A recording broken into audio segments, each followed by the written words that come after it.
الاكل العاطفي او الايموشنال ايتنج دي مشكله موجوده عند الغالبيه العظمى من البشر، حتى لو انت مش بتعاني منها دلوقتي بس غالبيه الناس بيمروا بيها في فتره ما من حياتهم. ممكن تكوني بتعاني منها وانت مش عارفه اصلا، او مش عارفه طبيعه تصرفك ده تجاه الاكل بيحصل ليه. لو انت بتلاقي نفسك بتدوري على الاكل وبتبداي تاكلي بشراهه وانت مش جعانه لما بتحسي بمشاعر سلبيه، زي انك انت تكوني مضغوطه او متوتره او حزينه محبطه غضبانه حاسه بالاهمال، يبقى انت غالبا بتعاني من الايموشنال ايتنج. وطبعا الاكل العاطفي هو اضطراب مزعج ومؤلم جدا، لان هو تاثيره على الصحه النفسيه والجسديه كمان سيء جدا، لان هو اكيد بسبب اكتئاب وزياده وزن ومشاكل صحيه كلها مرتبطه بالاكل. في حلقه النهارده هكلمك اكتر عن الايموشنال ايتنج، شكله ايه، بيحصل ليه، اعرفه ازاي، يعني ازاي اعرف اذا كنت انا باكل اكل عاطفي ولا انا فعلا جعانه، وهقول لك كمان ازاي تتخلصي من المشكله دي لو انت فعلا بتعاني منها. ما تنسيش تعملي لايك للحلقه، ولو انت اول مره تشوفيني ما تنسيش تعملي سبسكرايب للقناه وتفعلي الجرس عشان توصلك كل الحلقات الجديده. ويلا بينا نبتدي بسرعه. انا ندى حرفوش، ودي قناه والبين. الايموشنال ايتنج معناه باختصار ان انا باكل علشان انا حاسه بمشاعر سلبيه، مش علشان انا جعانه وجسمي محتاج اكل علشان اخد منه طاقه او عناصر غذائيه. يعني مثلا اكون اتعرضت لموقف ضاغط جدا، حاسه ان انا متضايقه ومتوتره، بدون تفكير الاقي نفسي بفتح الثلاجه وباكل، او بمسك التليفون وبطلب دليفري وبفضل اكل من غير ليميت لحد ما اتعب من الاكل او بطني تبدا توجعني. بيتهيألي كلنا جربنا القصه دي على الاقل مره واحده في حياتنا، عشان كده انا عارفه ان كلكم دلوقتي تقريبا بتقولوا ايوه انا فعلا بعمل ده، بس انا مش عارفه ليه، او انا حاولت كتير ما اعملش كده بس غصب عني ما بقدرش ومش عارفه ابطل ازاي. وغالبا كمان لو انت بتعملي دايت هتلاقي ان الدايت بتاعك بيبوظ اوقات كتير للسبب ده. تعالوا بقى اقول لكم ده بيحصل ليه وازاي. الايموشنال ايتنج ليه اسباب جسديه وليه اسباب نفسيه. هقول لك الاول ده اللي بيحصل ليه على مستوى الفيزيكال بادي او الجسم المادي، وبعد كده هنبدا نتكلم في الاسباب النفسيه اللي هي بتحصل على مستوى الشعور.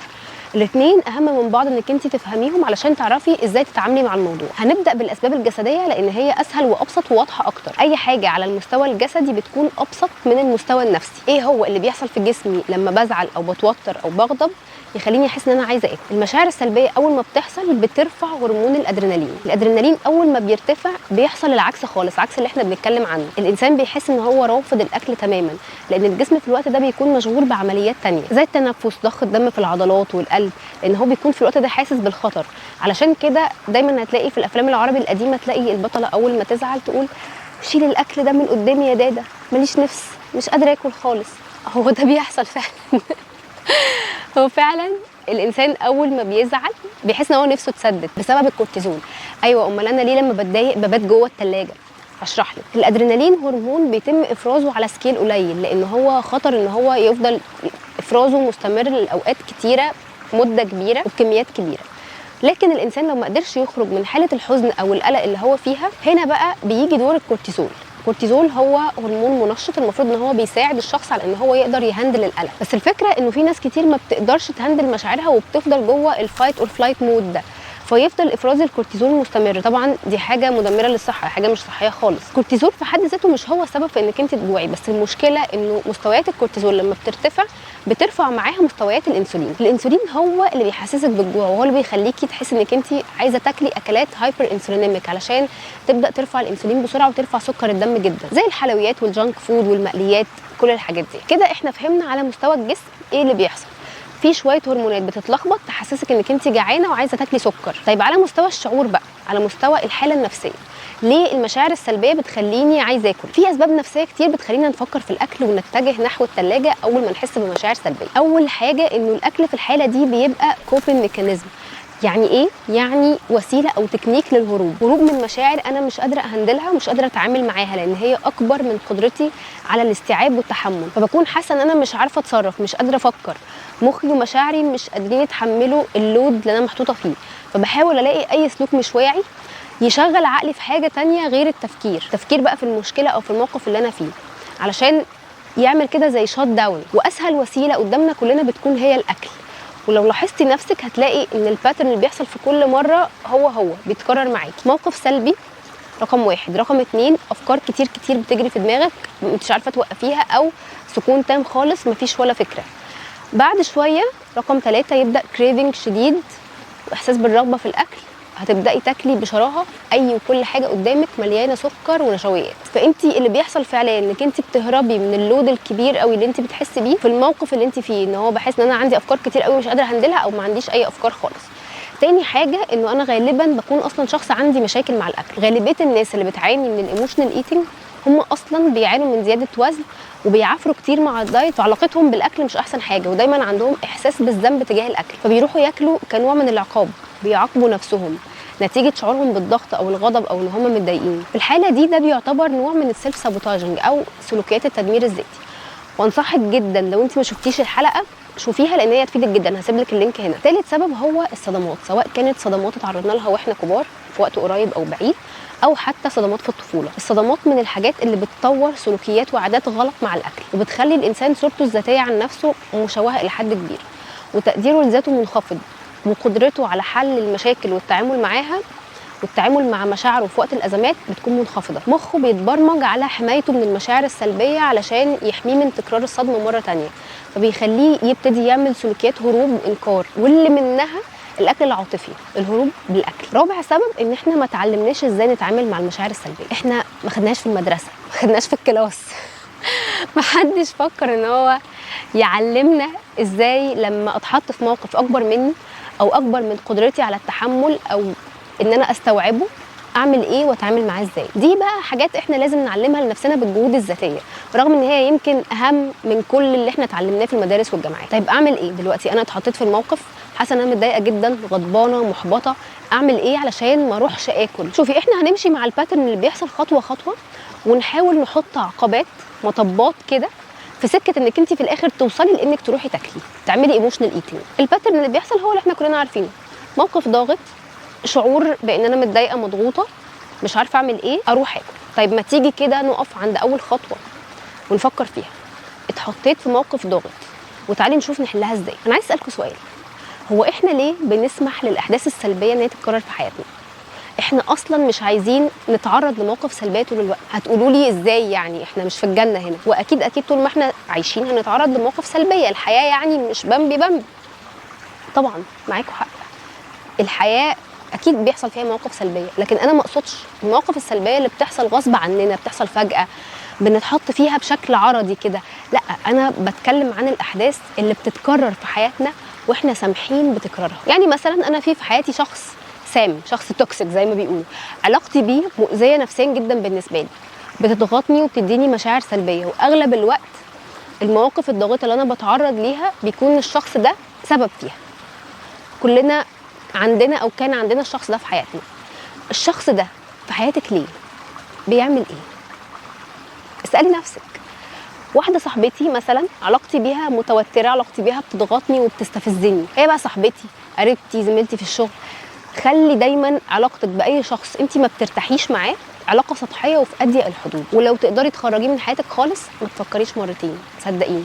اشتري دماغك واشتري راحتك. طول ما انت لسه الاخرين عندهم القدره على ان هم ياثروا على مودك وعلى نفسيتك، حاولي ما تخليش حاجه في حياتك تقدر تعمل فيكي ده. احنا ليه يا جماعه اصلا بنسمح بوجود ناس وعلاقات مؤذيه ان هي تفضل موجوده في حياتنا؟ كل واحد فينا لازم يقف كده مع نفسه ويسال نفسه السؤال ده، ولازم تعرفي اجابته بمنتهى الصراحه حتى لو بينك وبين نفسك. هل انت مثلا بيكون عندك شعور بالذنب، بالخوف، بالضعف؟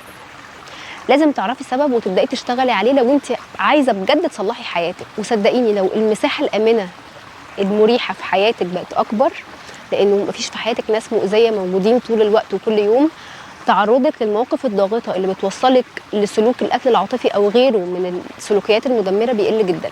ده غير ان قدرتك على تحمل الضغوط نفسها بتبقى اكبر، لان انت مش كل يوم في ضغط، فلما تتعرضي لموقف ضاغط احتماليه انك انت تهربي منه من الموقف ده بالاكل هتكون اقل بكتير. تعالي بقى نوصل للنقطه الثانيه في الباترن. اتحطيت في الموقف خلاص، بحس بضغط او بشعور سلبي، دي في حد ذاتها مشكله ثانيه، انه احنا ما بنقدرش نهندل المشاعر اللي احنا بنحس بيها في المواقف الضاغطه نفسيا، ما بنقدرش نتعامل معاها. عارفين ليه؟ اول واهم سبب انه احنا ما بنعرفش احنا حاسين بايه، ما بنقدرش نعرف الشعور بشكل صحيح، ما بنقدرش نحطه في المربع بتاعه. ببقى متضايقه بس انا مش عارفه انا حزينه ولا غضبانه ولا حاسه بالاهمال ولا ايه بالظبط. اتكلمت قبل كده في الموضوع ده في الحلقه برضو بتاعه سلوكيات التدمير الذاتي، اتمنى ان انتوا تشوفوها. غالبا بيبقى عندنا تعريف خاطئ للشعور واحنا مش عارفين ايه الصح بتاعه.